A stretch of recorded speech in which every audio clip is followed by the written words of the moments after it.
Pension நடந்து கொண்டிருக்கும் போது, அவர் பென்ஷன் வாங்கி கொண்டிருக்கும் போது வெளியில் நின்று பையனோடு சேர்ந்து குப்பை தொட்டியில் வீசி எறியப்பட்ட கல்யாண மண்டபங்களுக்கு வெளியே வீசி எறியப்பட்ட சோத்து குவியலிலிருந்து பிரேமையும் அந்த அம்மாவையும் போலீஸ்காரர்கள் மீட்டிருக்கிறார்.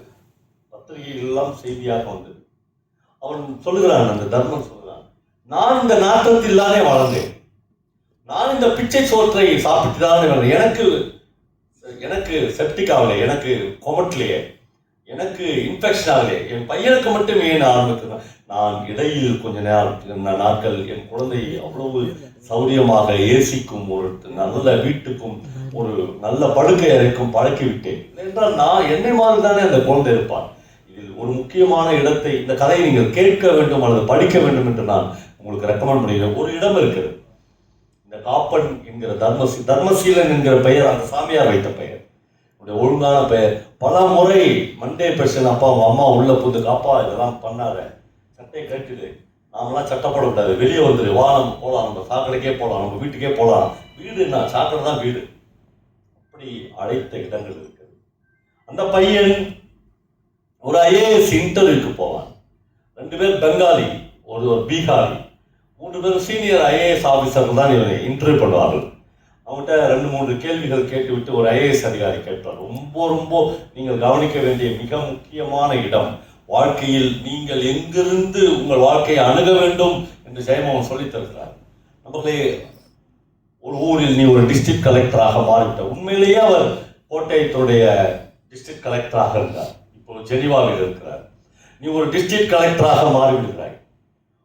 நீ வசிக்கிற டிஸ்ட்ரிக்ட் கலெக்டரில் ஒரு அந்த கலெக்டரேட் மாவட்டத்தில் ஒரு ஜாதி கலவரம் வருகிறது. ஒரு பக்கம் ஜாதி கலவரத்தில் ஈடுபடுபவர்கள் உன் சொந்த ஜாதியை சேர்ந்தவர்கள், இன்னொரு பக்கம் வேறு ஜாதியை சேர்ந்தவர்கள். உன்னுடைய நியாயம், உன்னுடைய தீர்ப்பு, உன்னுடைய சார்பு, உன்னுடைய சாய்வு யார் பக்கம் இருக்கும் என்று கேட்கிறார்கள். நண்பர்களே, நாம் யாரா இருந்தாலும் ஒரே பதிலைத்தான் சொல்லியிருப்போம், நான் உட்பட. என்ன பதில் என்றால், என் சார்பு நியாயத்தின் பக்கம் இருக்கும், ஒருபோதும் என் சொந்த ஜாதியின் பக்கம் இருக்காது, ஒருபோதும் இப்படி இருக்காது, நியாயத்தின் பக்கம் இருப்பேன் என்று சொல்லியிருப்பாங்க. ஆனால் காப்பர் சொல்கிறான், மிக நிச்சயமாக என்னுடைய சாய்வு, என்னுடைய தீர்ப்பு, என்னுடைய எல்லாம் என் சொந்த ஜாதியின் பக்கம் இருக்கும் என்று சொல்கிறார். அப்படி என்றால் இந்த ஐஏஎஸ் போஸ்ட் அவனுக்கு கிடைக்காது. எப்பயுமே நியாயத்தின் பக்கம் இருக்கிறேன் என்று பொய் சொல்லுபவனுக்குத்தான் ஒரு கலெக்டர் போஸ்ட் கிடைக்கும் இல்லையா?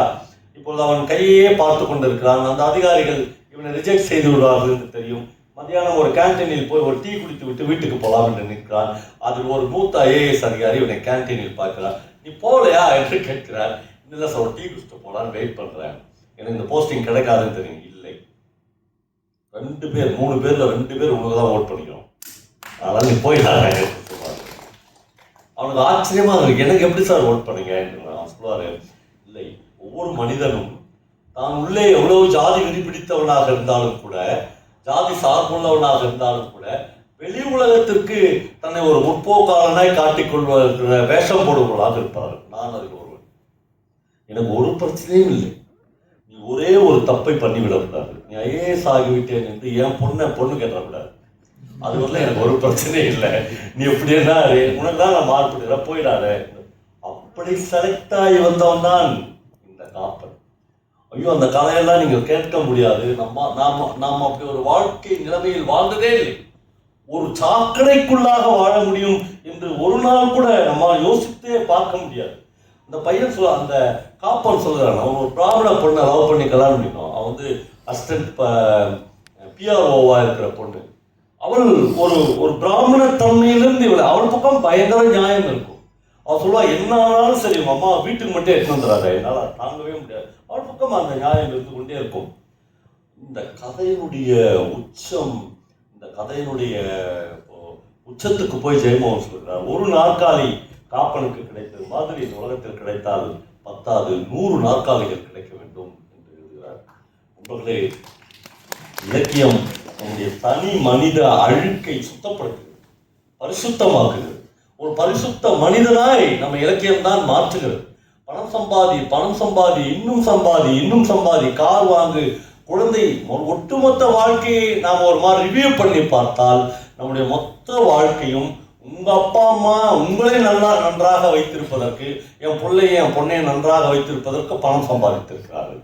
நீங்கள் உங்கள் வாழ்நாள் முழுக்க உங்களுடைய குழந்தையை நன்றாக வைப்பதற்கு பணம் சம்பாதிக்க போகிறீர்கள். இது இல்லை வாழ்க்கை. அதைத்தான் புதுமைப்பித்தன் சொல்கிறான், நான் வாழ்ந்தோம் என்பது உண்மைதான், ஆனால் வாழ்கிறோமா என்று கேட்கிறான். இலக்கியத்தினுடைய மிக முக்கியமான கோட்பாடு இது. நான் வாழ்கிறோம் என்பது உண்மைதான், ஆனால் வாழ்கிறோமா? ஒவ்வொருத்தரும் இன்னைக்கு வீட்டுக்கு போய் ஒரு கேள்விக்குறியை போட்டு பார்த்துக்கலாம். நான் வாழ்ந்து கொண்டுதான் இருக்கிறோம். நமக்கு நல்ல சம்பளம் கிடைக்கிறது, அல்லது இன்னும் கூடுதலாக சம்பளம் கிடைப்பதற்காக உழைத்துக் கொண்டிருக்கிறோம். ஒரு நல்ல வீடு இருக்கிறது, ஒரு நல்ல பைக் இருக்கிறது, ஒரு நல்ல கார் இருக்கிறது, ஒரு நல்ல அப்பார்ட்மெண்ட். போதுமா? இந்த வாழ்க்கை இவ்வளவுதானா என்கிற நண்பர்களே, நான் அமெரிக்கா, ஆக்ஸ்போர்ட் யூனிவர்சிட்டி, கேம்பிரிட்ஜ் யூனிவர்சிட்டிலாம் போய் பேசியிருக்கிறேன்.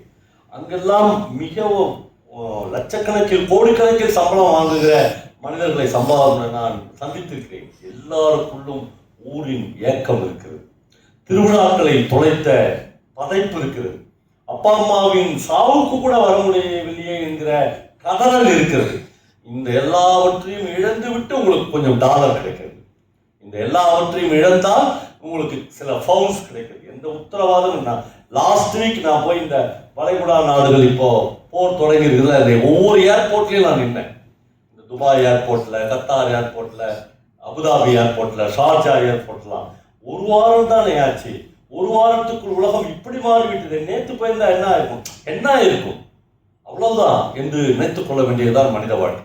அவ்வளவு சிம்பிள், அவ்வளவு தற்காலிகமான ஒரு வாழ்க்கைக்கு நாம் எவ்வளவு மெனக்கிடுகிறோம், நாம் எவ்வளவு ஏமாற்ற தயாராகிவிட்டோம், எவ்வளவு துரோகம் இழைக்க தயாராக இருக்கிறோம், எவ்வளவு தனிமனித ரீதியாக தவறுகளை அடுக்கிக் கொண்டே போகிறோம். நம்மளுடைய ஒவ்வொரு ஊரில் நடக்கிற புத்தக கண்காட்சிகளுக்கு தோள் மீது கை போட்டு உங்கள் குழந்தைகளை அந்த புத்தக கண்காட்சிக்கு அழைத்து போங்கள். உங்கள் மீதான மரியாதை உங்கள் குழந்தைகளுக்கு அதிகமாகும். ஆனால் நாம் தோள் மீது கை போட்டு கட்டுச்சோறு கட்டி நம் பிள்ளைகளை எப்படியாவது நீட் பாஸ் பண்ணிடு, எப்படியாவது ஒரு மெடிக்கல் காலேஜ் சீட் வாங்கிடு, நான் இதுவரையிலும் சம்பாதிச்ச எல்லா பணத்தையும் டொனேஷனா கொடுக்குறேன். அந்த பிள்ளை என்ன பண்ணுது? அப்படி பாஸ் பண்ணிட்டு, சார் ஒரு ஏசி கிளாஸ் ரூம்லயே வாழ்ந்துட்டு, ஒரு ஏசி ரூம்லயே வீட்டில் வசிச்சுட்டு, ஒரு ஏசி பண்ணப்பட்ட ஒரு வேன்லயே போய் படிச்சு ஒரு டாக்டரான பையனுக்கு நான் போய் நிற்கிறேன், ஒரு சாமானியன் போய் நிற்கிறான், கிராமத்துல இருந்து ஒரு ட்ரைப் வந்து நிற்கிறான் என்றால் அவன் மீது வருகிற ஸ்மெல்குது இல்லை, அதை கூட அந்த பையனால் தாங்கிக் கொள்ள முடியாது.